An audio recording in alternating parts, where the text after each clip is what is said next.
Hello guys, మనకి IPL 2025 season సంబంధించి actions అయితే నిన్నటితో కంప్లీట్ అయిపోయినాయి. అయితే ఈ ఆక్షన్స్ కంప్లీట్ అయిపోయిన తర్వాత మనకి వెంటనే ఆర్సీబీ టీం మీద కొన్ని ట్రోల్స్, దాని తర్వాత కొన్ని మీమ్స్ కూడా స్టార్ట్ అయిపోయినాయి. అయితే ఈ వీడియో పూర్తిగా చూసిన తర్వాత ఆ మీమ్స్కి ఆ ట్రోల్స్కి అయితే చెక్ పెట్టేసేయచ్చు అనేది నా ఫీలింగ్. అయితే మరి ఇక్కడ ఆర్సీబీ పొజిషన్ కనుక ప్రస్తుతానికి మనం చూసుకుంటే, మరి నిన్న కొంతమంది ట్రోల్స్ చేసిన విషయం ఏందయ్యా అంటే, వీళ్ళు స్టార్క్ని తీసుకోలేదు, మ్యాక్స్వెల్ని తీసుకోలేదు, సిరాజ్ని తీసుకోలేదు, లేదంటే వీళ్ళు చాహల్ని తీసుకోలేదు, డూప్లెసిస్ని తీసుకోలేదు అని చెప్పేసి చాలా వేరే వేరే కారణాల వల్ల వాళ్ళు అయితే ట్రోల్ చేస్తున్నారు. సో అయితే మరి వాళ్ళందరినీ పక్కన పెడితే వీళ్ళు టీంలోకి తీసుకున్న ప్లేయర్స్ ఎవరయ్యా అనేది కనుక ఒక్కసారి కనుక మనం చూస్తే ఆటోమేటిక్గా ఈసారి 99% ఆర్సీబీ కప్పు కొట్టే ఛాన్సెస్ ఉన్నాయని చెప్పేసి మనకైతే క్లియర్గా అర్థమైపోయింది. అయితే మరి ఒక్కసారి కనుక మనకి అసలు ట్రోఫీ కొడటానికి టీంలో ఏమేం కావాలి అయ్యా అంటే మనకి ఆర్సీబీ టీం చూపిస్తే సరిపోయింది ఈసారి. ఎందుకంటే వీళ్ళకల్లే టాప్ ఆర్డర్ బాగుంది, మిడిల్ ఆర్డర్ ఎక్స్ట్రాడినరీగా ఉంది, దాని తర్వాత బౌలింగ్ చూసుకున్నా కూడా ఎక్స్ట్రాడినరీగా ఉంది. అయితే మరి ఇక్కడ కొన్ని చేంజెస్ మనకి 1 or 2 ప్లేసెస్ తప్ప మిగతా అన్ని ప్లేసెస్ కూడా ఛాంపియన్ టీంకి ఎటువంటి క్వాలిఫికేషన్స్ ఉండాలో అవే క్వాలిఫికేషన్స్ ఆర్సీబీ టీంలో ఈసారి కనిపిస్తూ ఉన్నాయి. అయితే అంతకుముందు చూసుకుంటే ఆర్సీబీ టీంలో ఒక డ్రాబ్యాక్ ఎప్పుడు కూడా ఉండేది. వీళ్ళకల్లే ఒకసారి బ్యాటింగ్ బాగుంటే బౌలింగ్ బాగుండేది కాదు, బౌలింగ్ బాగుంటే బ్యాటింగ్ బాగుండేది కాదు. కానీ ఈసారి వాటన్నిటికి కూడా చెక్ పెడుతూ ఎక్సలెంట్ స్ట్రాటజీని అయితే ఈసారి ఆక్షన్లో ఆర్సీబీ అమలు చేసిందని చెప్పాలి. అయితే మరి ఈసారి కనుక మనం చూసుకున్నట్టయితే వీళ్ళకల్లా ఏ ప్లేస్ కూడా అసలు డోకానే కనిపించట్లేదు. స్టార్టింగ్లో చూస్తే వీళ్ళకి ఫిలిప్ సాల్ట్. సో మరి ఈ 12 మెంబర్స్ ఎవరున్నారు, దాని తర్వాత ఆ 12 మెంబర్స్కి అసలు ఈసారి ఛాంపియన్గా నిలబడే సత్తా వీళ్ళకు ఉందా లేదా అనేది ఈ వీడియోలో క్లియర్గా మాట్లాడదాం. అయితే ఫస్ట్ వీళ్ళకల్లే చూసుకుంటే టాప్ ఆర్డర్లో ఫస్ట్ వీళ్ళకి ఫిలిప్ సాల్ట్ ఉన్నాడు. సో మరి ఫిలిప్ సాల్ట్ గురించి మనందరూ తెలుసు, లాస్ట్ ఇయర్ కేకేఆర్ తరఫున ఎంత విధ్వంసం క్రియేట్ చేశాడు అనేది. సో ఒక మొమెంటం తీసుకురావాలన్నా కానీ మనకి ఫిలిప్ సాల్ట్ ఉన్నాడు. సో మరి ఫిలిప్ సాల్ట్తో పాటు మరి విరాట్ కోహ్లీని మనకి ఓపెనింగ్ చేయించాలా లేదంటే వేరే ప్లేయర్ని చేయించాలా? సో నా దృష్టిలో ఏంటంటే విరాట్ కోహ్లీని 1 డౌన్లో తీసుకురావడం అనేది చాలా అంటే చాలా బెటర్ అనేది నా ఫీలింగ్. సో మరి అయితే విరాట్ కోహ్లీ 1 డౌన్లో వస్తే మరి ఫిలిప్ సాల్ట్తో పాటు ఎవడాడతాడు భయ, నువ్వు ఆడతావా అని నువ్వు అనుకోవచ్చు. కానీ మనకి దేవదత్ పడిక్కల్, సో మీ అందరికీ తెలుసు 2019లో ఆర్సీబీ పడిక్కల్ని తీసుకుంది. దాని తర్వాత 2020-21 సీజన్లో కనుక మీరు ఒకసారి చూసుకుంటే 473, దాని తర్వాత 417 రన్స్ చేశాడు. ఒక సీజన్లో 473, ఇంకో సీజన్లో 417 రన్స్ సంథింగ్ చేశాడు. సో అయితే దాంట్లో ఫస్ట్ సీజన్లో చూసుకుంటే మనకి 5 వరుస హాఫ్ సెంచరీలు చేశాడు. దాని తర్వాత సీజన్లో చూసుకుంటే ఒక సెంచరీ చేశాడు, హాఫ్ సెంచరీ కూడా చేశాడు. సో మరి ఇటువంటి ట్రాక్ రికార్డ్ ఉన్న ప్లేయర్ని మళ్ళీ వీళ్ళు పడికల్లో మళ్ళీ ఎడగ తెచ్చేసుకున్నారు. సో మరి ఇటువంటి సిచ్యువేషన్లో ఖచ్చితంగా వీళ్ళిద్దరితో ఓపెనింగ్ కనుక చేపిస్తే అదే మొమెంటం కనుక పడికలు అందుకోగలిగితే వీళ్ళకి ఓపెనింగ్లో ఎటువంటి డోకా ఉండదు. దాంతోపాటు left and right hand combination కూడా అదిరిపోయింది. సో మరి దాని తర్వాత చూసుకుంటే మరి వీళ్ళిద్దరు కూడా టాప్ ఆర్డర్లో దాంతోపాటు పవర్ ప్లేలో ఎక్స్ట్రాడినరీ ఇన్నింగ్స్ ఆడతారు, దాంతోపాటు అగ్రెసివ్గా ఆడతారు.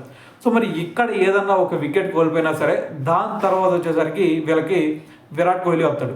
సో విరాట్ కోహ్లీ పరిస్థితి కనుక చూసుకుంటే మనోడి సిచ్యువేషన్ ఏంటి అంటే ఫస్ట్ కొంచెం టైం తీసుకున్నా సరే దాని తర్వాత చివరి దాకా ఉన్నాడు అంటే దాని తర్వాత మ్యాచ్ కంప్లీట్గా ఆర్సీబీ వైపు కూడా తిప్పగల సామర్థ్యం అయితే ఉంది.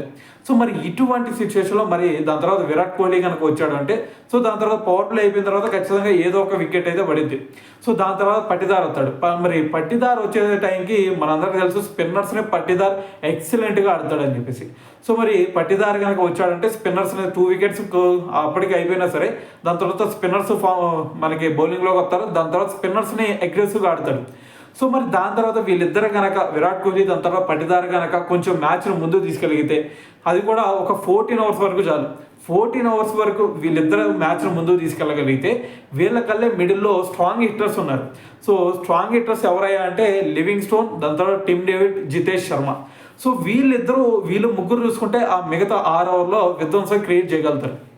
అయితే మీరు అనుకోవచ్చు మ్యాక్స్వెల్ని వదిలేసి తప్పు చేశారని చెప్పేసి. మ్యాక్స్వెల్ని వదిలేసి ఎంతైతే తప్పు చేశారో సో వీళ్ళు లివింగ్ స్టోన్ని తెచ్చుకొని కూడా అంత మంచి పని చేశారని చెప్పాలి. సో మరి లివింగ్ స్టోన్ హిట్టింగ్ గురించి మనందరూ తెలుసు. ఒక్కడ ఉన్నాడు అంటే చివరి వరకు మ్యాచ్ని తిప్పగల సామర్థ్యం మన లివింగ్ స్టోన్లో ఉంది. సో దాంతోపాటు టిమ్ డేవిడ్, సో ఎలాగైతే హార్దిక్ పాండ్యా, టిమ్ డేవిడ్ ముంబైలో ఇంపాక్ట్ క్రియేట్ చేయగలుగుతారో ఇక్కడ లివింగ్ స్టోన్, టిమ్ డేవిడ్ అదే ఇంపాక్ట్ క్రియేట్ చేయగలుగుతారు.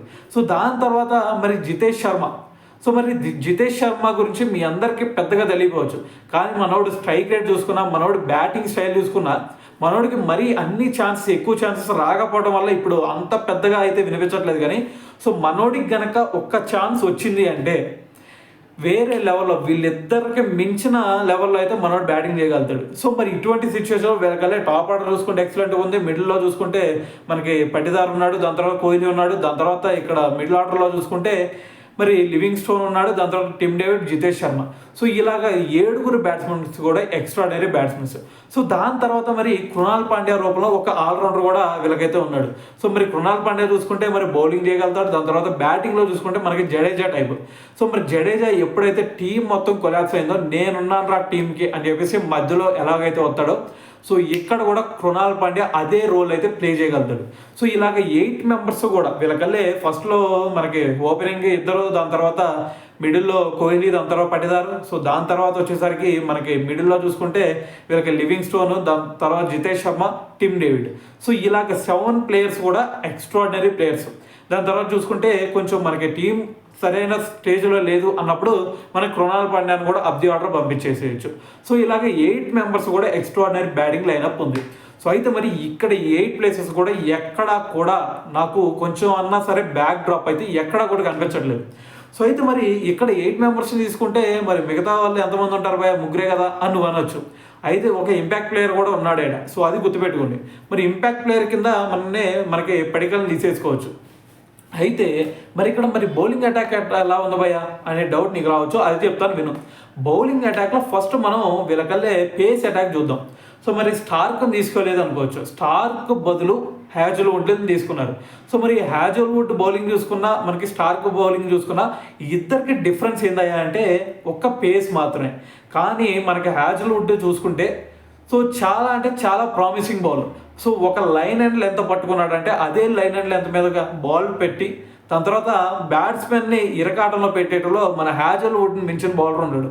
సో అంతకుముందు మెగ్రాత్ ఎలాగైతే స్లో బాల్తో ఎక్స్ట్రాడినరీ పర్ఫార్మెన్స్ చూపించాడో అదే ఇంపాక్ట్ మనకి హ్యాజల్వుడ్ క్రియేట్ చేయగలుగుతాడు. సో దాని తర్వాత చూసుకుంటే మీ అందరికి సిరాజ్ని తీసుకోలేదు, ఒక ఇది ఉండొచ్చు, కానీ సిరాజ్ ప్లేస్లో భువీని తీసుకున్నారు. సో దాని తర్వాత మరి యష్ దయాల్ రూపంలో కొంచెం స్లో డెలివరీస్ చేసి దాని తర్వాత మనకి పవర్ ప్లేలో దాని తర్వాత డెత్ ఓవర్లో కూడా రన్స్ రానియకుండా కొంచెం కట్టడి చేసే బౌలర్ ఎవరైనా ఉన్నారయ్యా అంటే అది యష్ దయాల్. సో మరి ఇటువంటి సిచ్యువేషన్ మరి ముగ్గురు కూడా డిఫరెంట్ టైప్స్ ఆఫ్ బౌలర్స్. ఒకళ్ళు చూసుకుంటే భువీ చూసుకుంటే మనకి స్వింగ్ చేయగలుగుతాడు ఫస్ట్లో, దాని తర్వాత స్కోర్ కూడా అంత ఎక్కువగా ఇచ్చే బౌలర్ కాదు.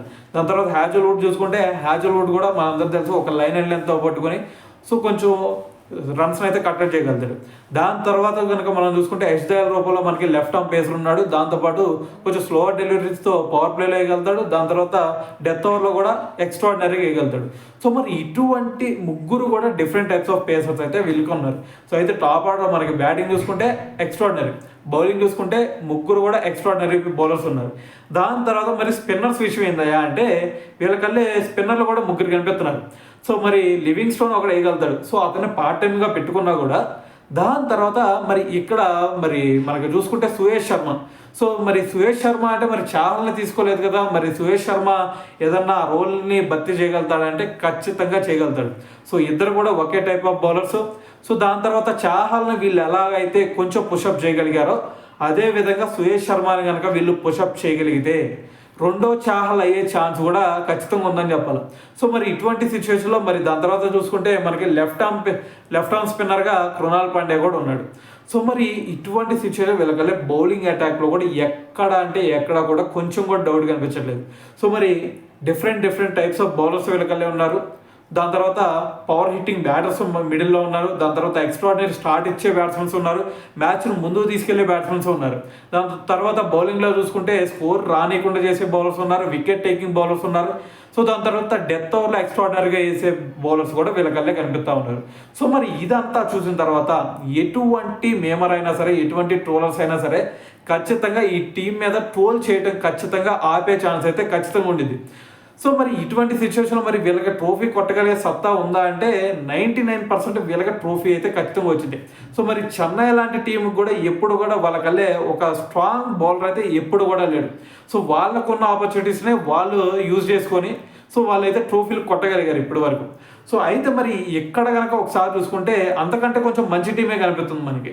సో ఇక్కడ చూసుకుంటే హిట్టర్లు ఉన్నారు, మంచి బౌలర్లు ఉన్నారు, దాని తర్వాత స్ట్రాంగ్ టాప్ ఆర్డర్ ఉంది. సో ఇటువంటి సిచ్యువేషన్లో ఖచ్చితంగా వీటిని కనుక వీళ్ళు ఖచ్చితంగా కొంచెం యూజ్ చేసుకోగలిగితే విరాట్ కోహ్లీ కెప్టెన్సీ గురించి మన అందరం చెప్పాల్సిన అవసరం లేదు. సో విరాట్ కోహ్లీ కెప్టెన్సీ ఎలా ఉండిద్ది అంటే మనందరికీ ఇండియా టీం విరాట్ కోహ్లీ కెప్టెన్గా ఉన్నప్పుడు ఎలా ఉంది అనేది చూపిస్తే ఆటోమేటిక్గా మన అందరికీ అర్థమైపోయింది. సో మరి దాంతోపాటు నిన్న టెస్ట్లో కూడా చూసాం, మనకి కెప్టెన్గా బుమ్రా ఉన్నప్పటికి కూడా ఫీల్డ్లో చూసుకుంటే మొత్తం విరాట్ కోహ్లీ నడిపించాడు. సో మరి ఇటువంటి సిచ్యువేషన్లో మరి విరాట్ కోహ్లీ కనుక కెప్టెన్సీ తీసుకుంటే టీం పరిస్థితి ఈసారి కప్పు కొట్టిద్ది అనటంలో ఎటువంటి అతిశయోక్తి ఉండదు అనేది నా ఫీలింగ్. సో అయితే మరి ఈ టీం చూసిన తర్వాత మరి మీకు ఇక్కడ ఇంకో డౌట్ రావచ్చు, భయా మరి ఈ 12 మెంబర్స్ బాగానే ఉన్నారు, సో మరి వీళ్ళ బౌలర్స్ చూస్తే మరి బౌలర్స్లో ఎవరికైనా ఇంజూరీ అయిందనుకో, లేదంటే హ్యాజల్వుడ్ వెళ్ళిపోవాల్సి వచ్చిందే అనుకో, మరి ఆ ప్లేస్లో ఎవరు భర్తీ చేస్తారు భయ, నువ్వు వచ్చి ఆడతావా అంటే, సో ఆ ప్లేస్లో వచ్చేసరికి మనకి తుషారా తీసుకున్నారు. సో తుషారా ఈక్వల్ టు మనకి పతిరానా టైప్. సో మరి అటువంటి బౌలర్ కూడా వీళ్ళకల్లే మరి బ్యాకప్కి అయితే వీళ్ళు పెట్టుకున్నారు. సో మరి ఇటువంటి సిచ్యువేషన్లో వీళ్ళకల్లే బ్యాకప్ ప్లేయర్స్ బాగున్నారు, దాని తర్వాత మొత్తం 12 మెంబర్స్ చూసుకుని ఎక్స్ట్రాడినరీగా ఉన్నారు. సో మరి ఇటువంటి సిచ్యువేషన్లో మరి వీళ్ళ బ్యాటింగ్ లైనప్ బౌలింగ్ లైనప్ చూసిన తర్వాత అసలు వీళ్ళకి ఈసారి ట్రోఫీ కొట్టగలిగే సత్తా ఉందా లేదా, అసలు మీరేమనుకుంటున్నారు కామెంట్ చేసేయండి.